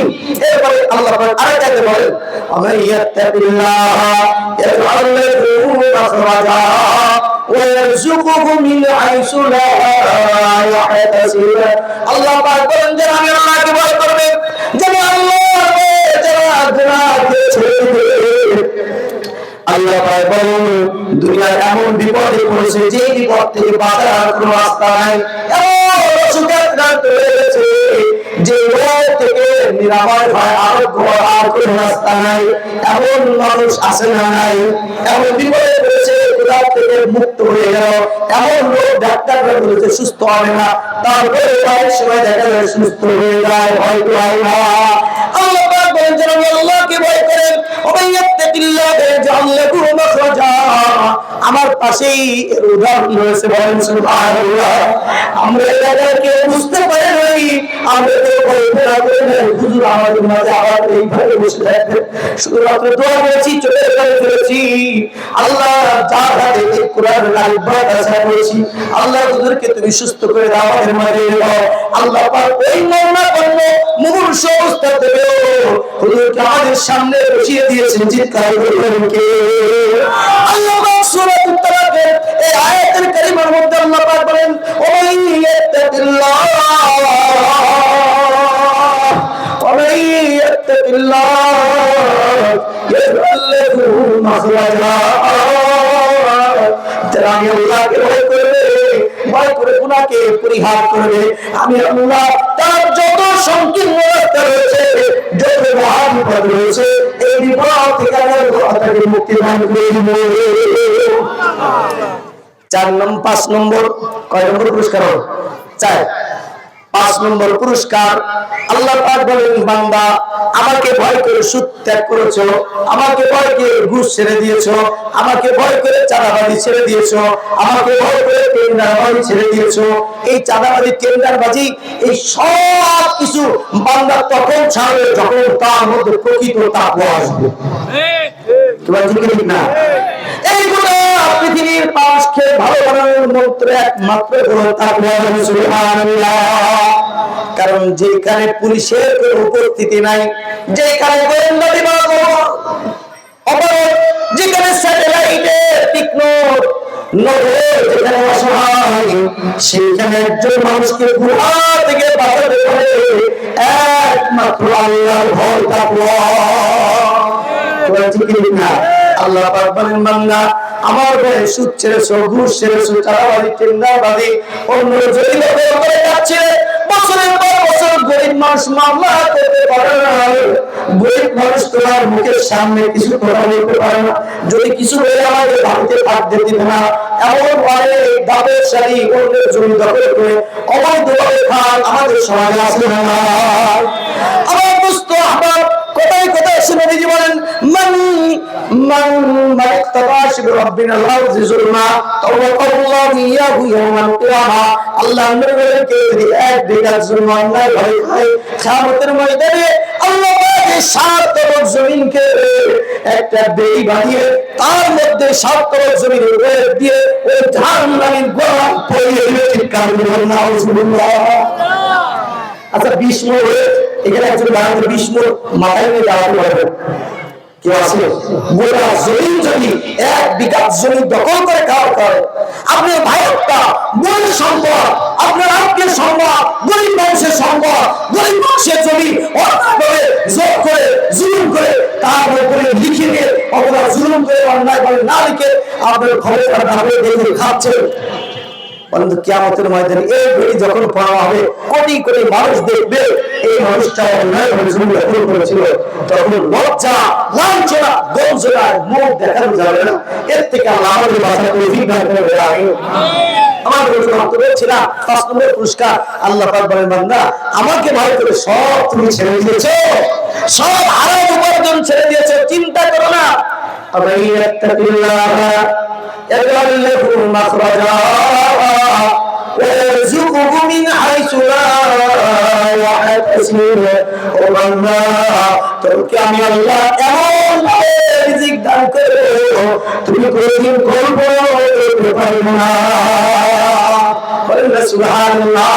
আল্লাহ নবী বলেন, লা আন্নাকুম তাতাওয়াক্কালুনা আলাল্লাহি হাক্কা তাওয়াক্কুলিহি লা যারাকুম কামা ইয়ারযুকু তাইর। ও দুনিয়ার মানুষেরা, ও মা বোনেরা, ও ভাইরা, যদি তোমরা আল্লাহর উপর বিশ্বাস আর তাকওয়া অবলম্বন করে যদি ভরসা করে সব হারাম করে উপার্জনকে সব যদি ছেড়ে দিতে পারো, সুদ খাবে না, ঘুষ খাবে না, দুর্নীতি করবে না, অন্যের সম্পদ দখল করে খাবে না, আল্লাহ নবী বলেন আল্লাহর প্রতি যদি বিশ্বাস রাখতে পারো, আল্লাহ পাক তোমাকে যে বলে রিজিক দান করেন, তোমাদেরকে আল্লাহ সেভাবে রিজিক দান করে দিবে। সুবহানাল্লাহ। আর পাখিকে কিভাবে রিজিক দান করে নবীজি উদাহরণ দেন। তারপরে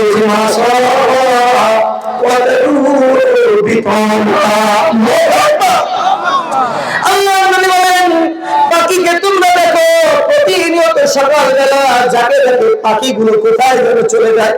নবীজি বলেন, পাখিগুলো যখন বাসা থেকে সাড়ে সময় বের হয়, প্রত্যেকটা পাখির পেটটা খালি থাকে। কি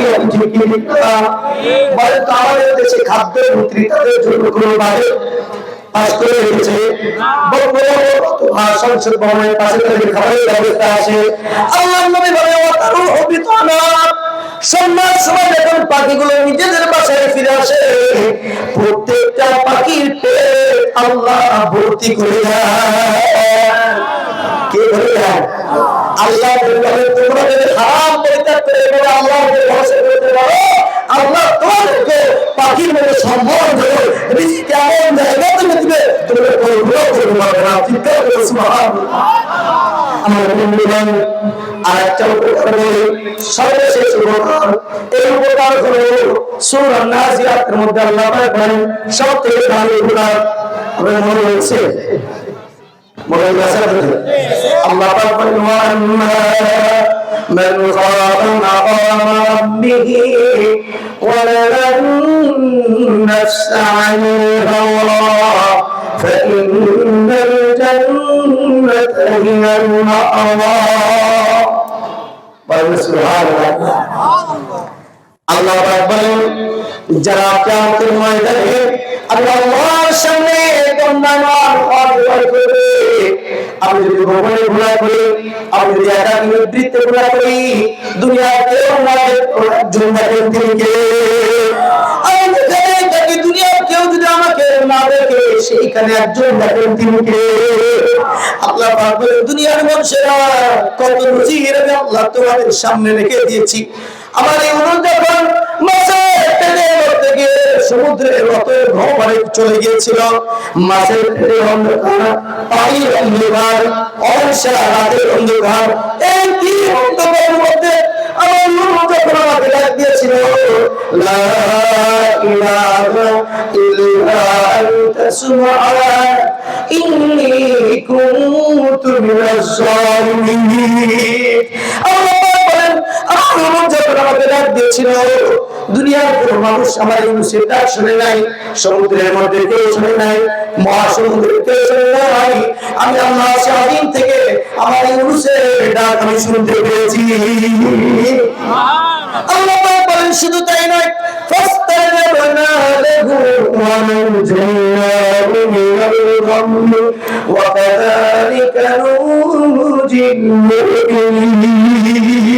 আল্লাহ পাক বলেন, আমার ইউনুসকে কঠিন অবস্থায় আমি আল্লাহ মুক্তি দান করে দিয়েছি। আল্লাহ আছে না নাই? আল্লাহ আমাদের জন্য একটু সুসংবাদ দিয়েছেন, বলেন আলহামদুলিল্লাহ। ওয়া কাযালিকা নুনজিল মুমিনিন, তার মানে কোন মুমিন বান্দা যদি এরকম দুর্বল আক্রান্ত হয়ে যায়, মহাবিপদের সম্মুখীন হয়ে যায়, আর আমি আল্লাহর কাছে প্রার্থনা করি, আল্লাহ এই বিপদ থেকে তুমি ছাড়া আমাকে কেউ মুক্তি দেওয়ার মধ্যে আল্লাহ এই সময়ের মধ্যে ইসলামের পথে চলার মতো অবস্থা আল্লাহ কেউ করে দেওয়ার মতো আল্লাহ রাব্বুল আলামিন আমাকে ব্যবস্থা করে দিন। আল্লাহ পাক বলেন আওয়াজ মুসকে দেই মুক্তি দান করেছি, আমার মুমিন বান্দা যদি মহাবিপদের মধ্যে প্রহাত রাখ দেয়, আমি সেই পথে তাদেরকে আমি আল্লাহ মুক্তি দান করে দেব। সুবহানাল্লাহ। আসতেছে এখন আসছে চলবে আল্লাহ একটু সাদিস আপনার বিরক্ত হচ্ছে নিজে আসলে কিন্তু আমি সামনে চালাবো দূর আসতেছে এখানে একটু চালাবো আল্লাহু আকবার তাকবীর নারায়ে আল্লাহু তাকবীর আল কোরআনের আলো আল হাদিসের আলো সংসদের আলো কোরআনের যেখানে ওলামায়ে কেরাম যেখানে মুআদ্দারা যেখানে মাশাআল্লাহ আপনি আছেন অনেক জায়গায় মুআদ্দারা যেখানে হুজুর আমরা আছি সেখানে তার মানে আলহামদুলিল্লাহ শুকরিয়া যে আমরা আছি এটা আমি বলবো দেখি আপনাদের মনে করে আছে কিনা শুকরিয়া যে আপনাদের মনে করে আছে হ্যাঁ শ্রোতা যদি বক্তার সামনে ঘুমায় তো বয়ান করে করে ভালো হবে একজন বয়ান করতেছে আর কেউ জাজার হয়ে গেছে শ্রোতার মধ্যে কেউ না বলে আমার এত তাসির হলো সবাই চলে গেল আপনি কোন কথার উপরে এত প্রভাবিত হয়েছেন আপনার চোখ থেকে থরথর করে পানি পড়তেছে আমার জীবনটা আমার বয়ানটা আজকে সার্থক হয়ে গেছে বলে হুজুর আসলে বয়ানের কারণে নয় আপনার মুখে এই দাড়ি আমার একটা দাড়ি ছাগল হারিয়ে গেছে আপনার চেহারা দেখে আমার ওই ছাগলের কথা মনে পড়ে গেছে আর আমার চোখ থেকে পানি পড়তেছে এরকম শ্রোতা হলে কোনো ভালো হবে আর একবারে শুধু মাইক ম্যান বসে আছে শ্রোতা মন্ডলী কেউ সব চলে গেছে আমি মাগুরা গিয়ে বলেছি মাগুরা যে কয়টা মাহফিল করেছি প্রায় মাহফিল আমাদের বাবা করে দেয় আমি এবারে বলেছি কাকা ছিল সাথে যে মাগুরার এই কালচারটা ঠিক নয় 11:30 পর আমাকে উঠালেন যদিও আপনাদের এখানে রীতিনীতি আছে 1700 প্যাকেট বানিয়েছে তাবারকে 3 মণ গোশত দিয়ে শ্রোতা ঠেকে রাখার জন্য এটা ঠিক নয় আপনি 1টা 2টা পর্যন্ত আমাকে দিয়ে বয়ান করালেন আমি আসতে 3:30 বেজেছে আমি 2 ঘন্টা ঘুমিয়ে আমার ফজর নামাজ পড়িয়েছি কিন্তু অধিকাংশ মানুষ এই 3টার সময় শুয়ে বলে তো ফজর নামাজে অ্যাটেন্ড করতে পারবো তাই সারা রাত ঘুমিয়ে দোয়া শুনে যদি ফজর নামাজ না পড়লাম তাহলে লাভ হবে তো মাইক ম্যান বসে আছে বলে বাবা তোমাকেই খুব ভালো মনে হয়েছে আল্লাহর কাছে দোয়া করি যেন তোমাকে আল্লাহ যুগ শ্রেষ্ঠ বানিয়ে দেন নামাজি বানিয়ে দেন বলে হুজুর আসলে বিষয় ভালো এই পরিস্থিতি 3টা 4টা আমার যদি মাইক আর এই মাউথগুলো স্পিকার করে দামি না হতো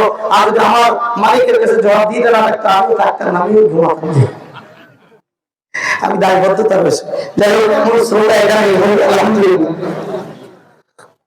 আমার বন্ধু তাকওয়ার মাধ্যমে একজন মানুষ দুনিয়ার সব থেকে দামি মানুষ হয় তাহলে তাকওয়ার কয়টা ফায়দার কথা বললাম 6টা কয়টা একটা হলো আল্লাহ আসমান আর জমিনের সমস্ত বরকতের দরজা খুলে দেন বলেন সুবহানাল্লাহ 2 নম্বর হলো আল্লাহ মুত্তাকিদের গুনাহগারকে আল্লাহ maaf করে দেন বলেন সুবহানাল্লাহ 3 নম্বর হলো আল্লাহ পাক তাকে মহা পুরস্কারে ভূষিত করেন বলেন সুবহানাল্লাহ 4 নম্বর হলো আল্লাহ পাক মহা বিপদ থেকে মহা অসুখ থেকে আল্লাহ তাকে আরোগ্য দান করে মুক্তি দান করে সুবহানাল্লাহ 5 নম্বর হলো তাকওয়ার কারণে সমস্ত হারাম উপার্জন ত্যাগ করেছে আল্লাহ পাক তাকে কল্পনাতীত জায়গা থেকে আল্লাহ সম্মানজনক রিজিক থেকে চিৎকার করে সুবহানাল্লাহ 5 নম্বর 6 নম্বর উপকার করলাম আরো অনেক উপকার আছে এটা বিশেষ করে 6 নম্বর যেটা বলে ফিনিশিং টানতে সেটা হলো সূরা নাজিয়াতের মধ্যে আল্লাহ পাক বলেন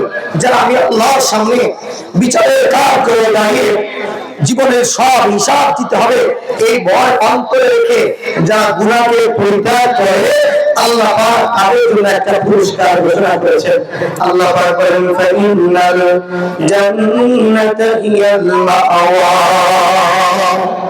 আল্লাহ পাক বলেন ওয়া আম্মা মান খাফা মাকাম ربه ونهى النفس عن الهوى فإن الجنة هي المأوى আল্লাহ পাক বলেন দুনিয়ার কেউ যে জিনিস দেখে না আমি আল্লাহ দেখি বান্দা গুনাহ করার মতো সুযোগটা চাইলে কেউ দেখবে না ঘুষ নিয়ে কেউ বুঝবে না এই সময় আল্লাহ পাক যদি এই গুনাহ থেকে বাঁচতে পারে নিজের চাহিদাকে মিটিয়ে দিতে পারে আল্লাহ পাক বলেন তার একমাত্র ঠিকানা আমি আল্লাহ জান্নাত লিখে দিলাম সুবহানাল্লাহ জান্নাত যদি পেয়ে আর কিছু আমাদের লাগবে জীবনের সবথেকে বড় পাওয়ার চাওয়া তো আল্লাহর এই জান্নাতের মালিক হওয়া আল্লাহ আমাদের সবাইকে জান্নাতি মালিক বানিয়ে দিন সুবহানাল্লাহ আমিন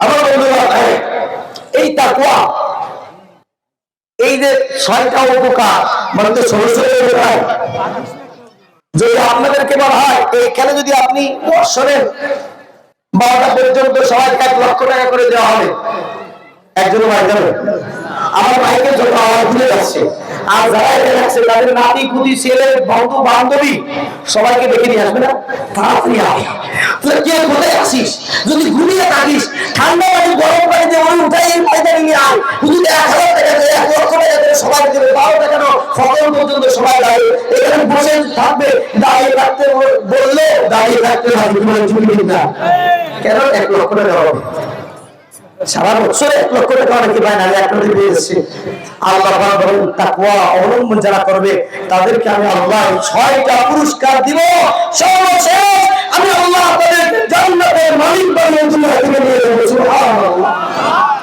এই তাকওয়া যারা অবলম্বন করে তাদেরকে আল্লাহ দুনিয়ার সব থেকে দামি বানিয়ে দেবেন সুবহানাল্লাহ আমার বাবুরা এসেছেন খলিফাতুল মুসলিমিন ওমর রাদিয়াল্লাহু তাআলা আনহু জামানা উনি রাতের বেলা ঘুরে ঘুরে দেখতেন যে ওনার রাজ্যে কেউ না খেয়ে আছে কিনা উনি যখন ক্ষমতা গ্রহণ করলেন তখন উনি ঘোষণা দিলেন অর্ধজাহানের বাদশা ছিলেন আমাদের বাংলাদেশ মাত্র 56 বাংলাদেশ এই বাংলাদেশে একটু গরিব তাদেরকে আর ছোট করা যায় না তাদেরকে আর হাতের নাগালে পাওয়া যায় না আপত্তি কাপতি অভাব অনটন তার কাছে যে বলবো দিনের পর দিন সপ্তাহ পরে সপ্তাহ মাসের পর মাস বলে আমাদের ছাড়ে এখন আর দেখা করার সময় নাই বলে কয়েকদিন আগে আমার বাড়িতে গিয়েছিল ভোট চাওয়ার জন্য বলে এখন উনি অনেক ব্যস্ত হয়ে গেছে আমার মতে নির্বাচিত হয়ে চেয়ার বসেছে আমাকে না হয়ে তুমি বন্ধু বান্ধব আর গার্লফ্রেন্ড নিয়ে তুমি ঘুরতে যাও সিঙ্গাপুরে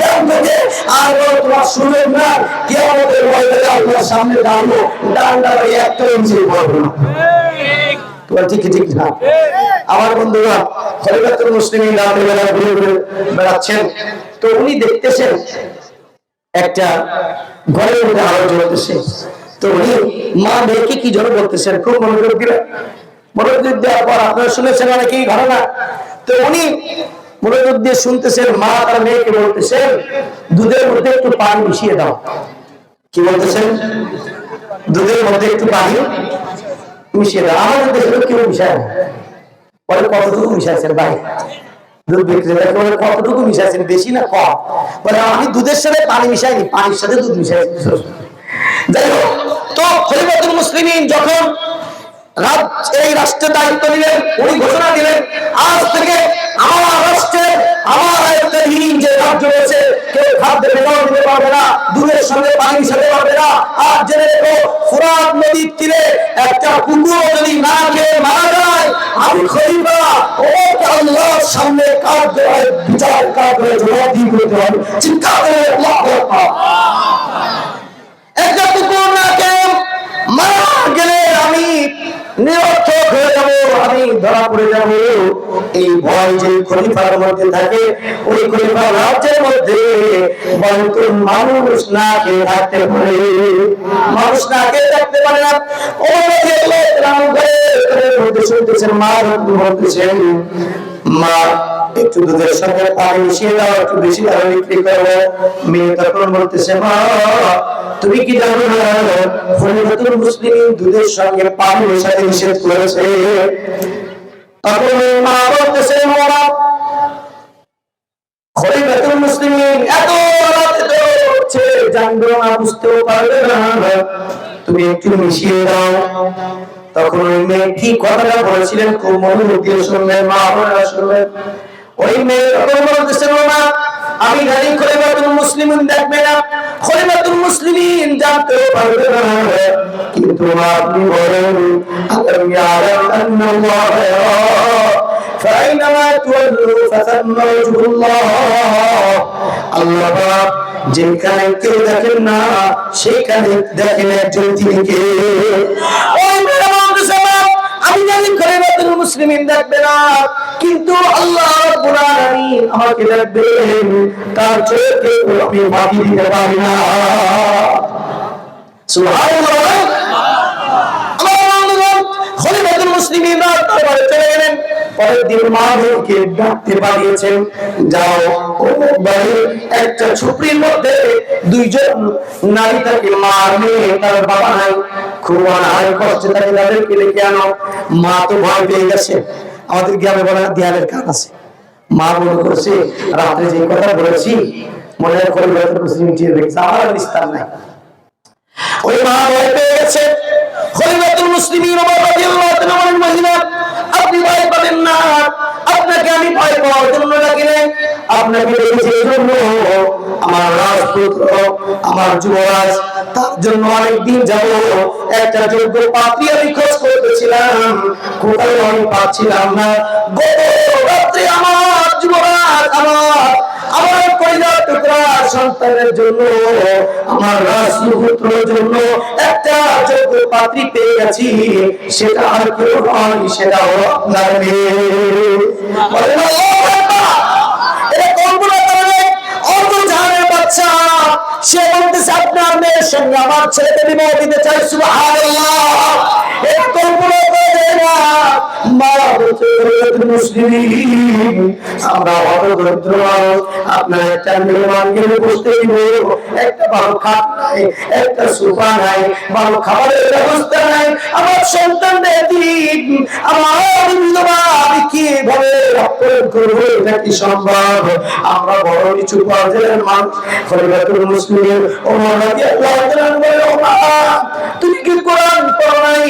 আল্লাহ পাক বলেছেন, ইন্না আক্রামাকুম ইনদাল্লাহি আতকাকুম ইন্নাল্লাহা আলিমুল খাবীর। আল্লাহু আকবার। আল্লাহ পাক বলেন, তোমাদের মধ্যে সবথেকে সম্মান আর ইজ্জতের মালিক হলো তারা যার মধ্যে যে পরিমাণ তাকওয়া থাকবে।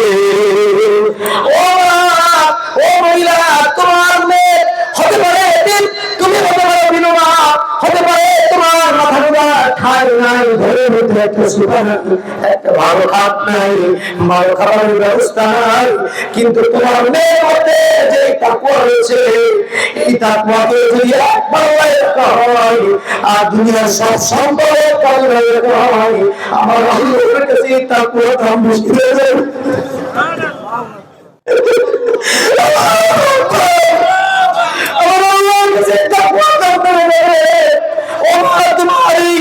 মেয়ের সঙ্গে আমার ছেলেকে বিবাহ দিতে চাই, তুমি না বলো না। খলিফাতুল মুসলিমিন বলেছে, খলিফাতুল মুসলিমিন কোথায় ওই মেয়ের সঙ্গে খলিফার রাজপুত্রকে বিবাহ দিয়েছে। আমার মেয়েরা, আমার যুবক মেয়েরা, আমার বাবারা ছেলেকে বিবাহ দিতে চায়, দেখে মেয়েটা ভালো শিক্ষিত কিনা, মেয়ের বাবার গাড়ি আছে কিনা, মেয়ের বাবার বাড়ি আছে কিনা, কিন্তু অনেক পরিবার দেখে না ছেলেটা মাদকাসক্ত থেকে মুক্ত কিনা, ছেলেটা নামাজি কিনা, মুত্তাকি কিনা, অধিকাংশ পরিবার এটা দেখে না। তোমার আছে না নাই? আমার বন্ধুগণ, তার সঙ্গে বিবাহ করো। আল কিতাব ওয়াল বিনায়া ওয়ান নিহায়া, ইতিহাসের গ্রহণযোগ্য কিতাব আল-রায় ইবনে হাজার আসকালানি রাহমাতুল্লাহি আলাইহি বিসহিহুল বুখারীর ফাতহুল বার নামে অমরগ্রন্থ জগৎ বিখ্যাত সারা লিখেছেন। উনি এই কিতাব লিখেছেন, উনি বলেন ওই মেয়ের গর্ভে থেকে যে সন্তানটা দুনিয়ায় এসেছিল, ওই সন্তান আর কেউ নয়, ওই সন্তান ছিল খলিফাতুল মুসলিমিনের পরে ওমর সাদিক, যাকে বলা হয় ওমর ইবনে আব্দুল আজিজ রাহমাতুল্লাহি আলাইহি। আল্লাহু আকবার। ওমর ইবনে আব্দুল আজিজের ইতিহাস আপনারা জানেন না অনেকে। উনি এত বড় বাদশা ছিলেন, উনি এত বড় আল্লাহর ওলি ছিলেন, ওনার রাজ্যে যতদিন উনি ক্ষমতায় ছিলেন, বাঘ আর হরিণ এক ঘাটে পানি খেত, কোনদিন বাঘ অন্যায় ভাবে হরিণের উপর আক্রমণ করে না। এই ওমর ইবনে আব্দুল আজিজ কার পেট থেকে এসেছে জানেন? ওই ভদ্রদরিদ্র মহিলা মেয়ের পেট থেকে জন্মলাভ করা সন্তান। সুবহানাল্লাহ। সুতরাং মা যখন ভালো হয়, মা যখন মুত্তাকি হয়, মা যখন পর্দাশীল হয়, মা যখন কোরআন হয়, মা যখন দিনদার হয়, ওই ছেলে দিনদার মুত্তাকি আর পরেজগার আর রাষ্ট্রের সূর্য সন্তান বানিয়ে রেখে এই যে তালিমুল কোরআন মাদ্রাসা হয়েছে, আমি বড় খুশি হয়েছি।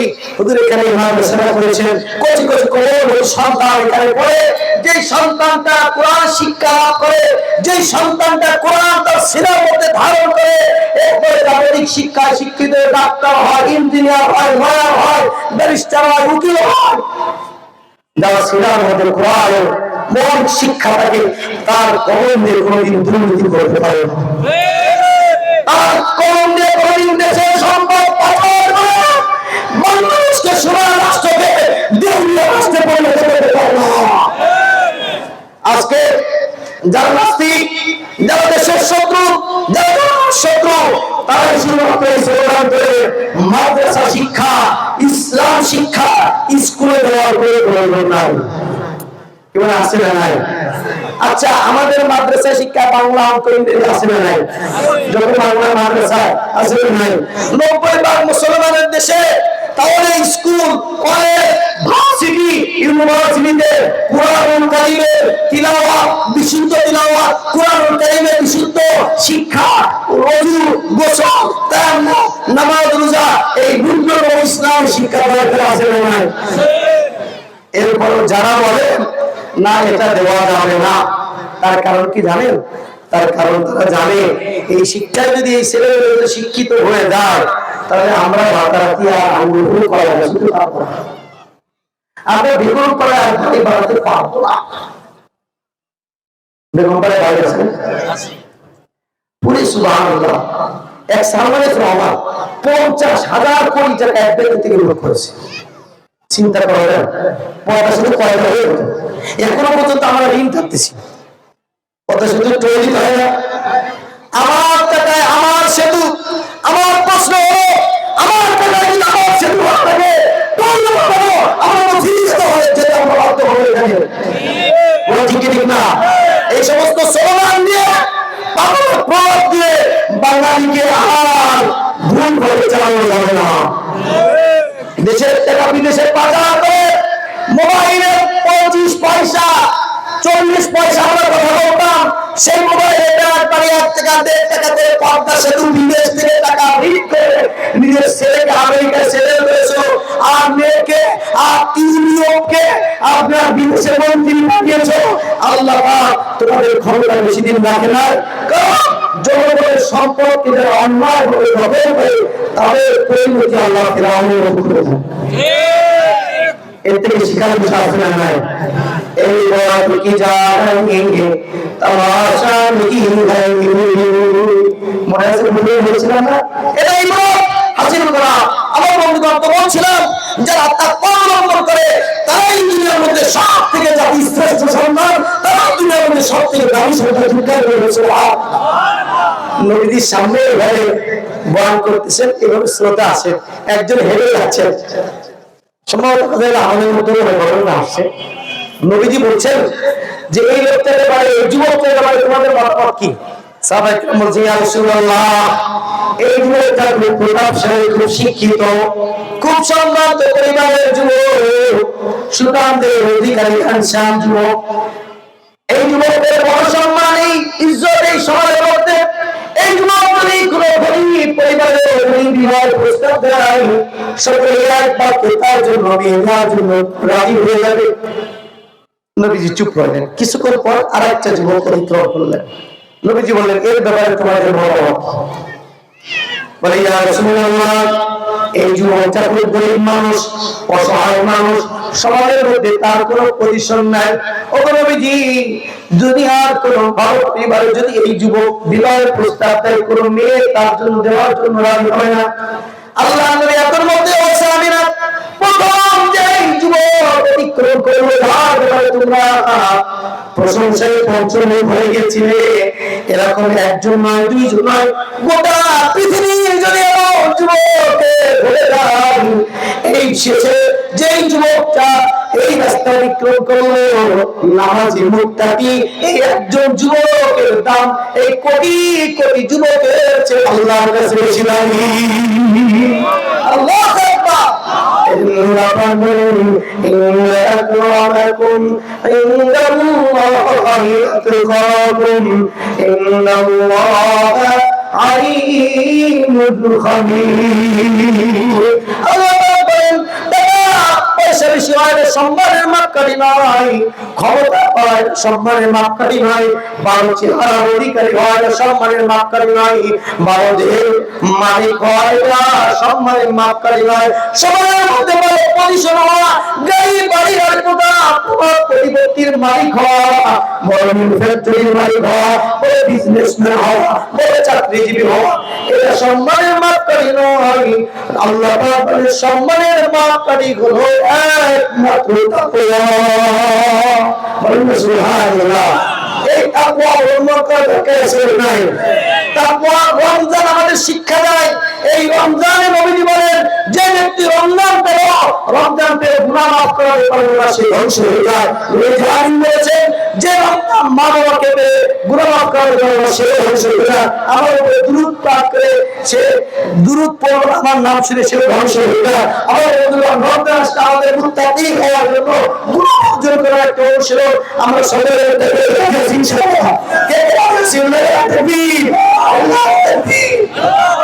আল্লাহ সকলকে কবুল করুন। ওয়া আখিরু দাওয়ানা আলহামদুলিল্লাহি রাব্বিল আলামিন।